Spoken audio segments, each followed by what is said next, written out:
You have spent nearly $300,000 for this one man to spend thousands of nights in jail. The story the NBC2 investigators exposed about a year ago, a broken system sending people who need mental health or substance abuse services to jail. Instead, tonight, NBC2 investigator Rachel Polansky exposes the issue has gotten worse, but there is a push to stop it. 18.5% of Lee County residents have a diagnosable mental illness. 10.5% have a serious mental illness. Yet Florida ranks 49th in per capita spending on mental health care. And Lee County is among the worst funded counties in our state. Wandering the streets. Where do you sleep? Sidewalk. That's where you'll find Irving Babycakes Howard. I need cash money right now. When he's not in jail. I tracked him down a year ago to ask him about his hundreds of bookings for low-level crimes. You're in jail quite a bit. Why are you in jail so much? No comment right now, ma'am. Do you know how many times you've been in jail? No comment on that one right now, ma'am. It's over 250 times. No comment on that one right now, ma'am. After a life of drugs, alcohol, and what those close to him believe is undiagnosed mental illness, his nearly 6,000 nights in jail has cost taxpayers a little under $300,000. The options as we have now are jail, emergency rooms, and crisis units, which are very expensive. 20th Judicial Circuit Public Defender Kathy Smith tells me that Babycake's story is not unique because Lee County doesn't have enough housing or treatment options for those living with mental illness. What can we do to fix this problem? We can either fund the jail, because that's the alternative, or we can repurpose that money and fund housing and treatment.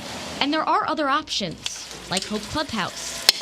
The Fort Myers nonprofit offers work, education, and housing help to people living with mental illness. Before I found out about the clubhouse, I pretty much just isolate myself in my apartment and I didn't come out at all. People like Angelica Keela, diagnosed with bipolar disorder and depression. And now I'm in college. How you doing today? I'm doing fine. How about you? She's a success story, but she's in the minority. We're running at capacity right now, so we need more physical space. Our real goal is to help people become more independent and less reliant on benefit systems or food stamps. For you guys, is the biggest challenge you face funding? It's a huge challenge, absolutely one of the biggest. Florida recently lost $20 million federal grant dollars for substance abuse and mental health treatment. And Salis Care, the largest mental health provider in Southwest Florida, just lost $569,000 in state funding this year. It's tragic that that is where we are in terms of a state. Representative Heather Fitzenhagen tells me Florida's favorable tax climate for businesses and families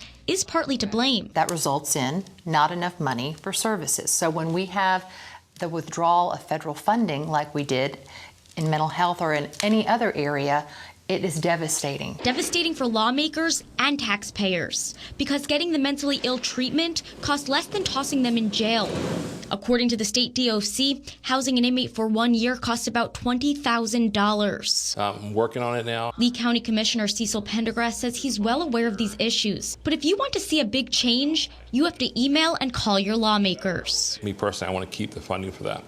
But we need to get that message across to our state representatives and to the federal government that we need more help with this funding. Because there are others like Babycakes out there. I put my hands on a baby. The baby come back from death to life. I have no more to say, ma'am. Cycling in and out of jail. Jail is not a way out. Continuing this vicious cycle and costing you money. If you're having problems with substance abuse and mental illness, there is a way out. And the proof is in the numbers. The Public Defender's Office has a program that promotes alternative sentences for nonviolent offenders. And then in the 2 years since it started, enough jail time has been avoided that it saved Southwest Florida taxpayers $7.7 million. For the NBC2 Investigators tonight, I'm Rachel Polansky.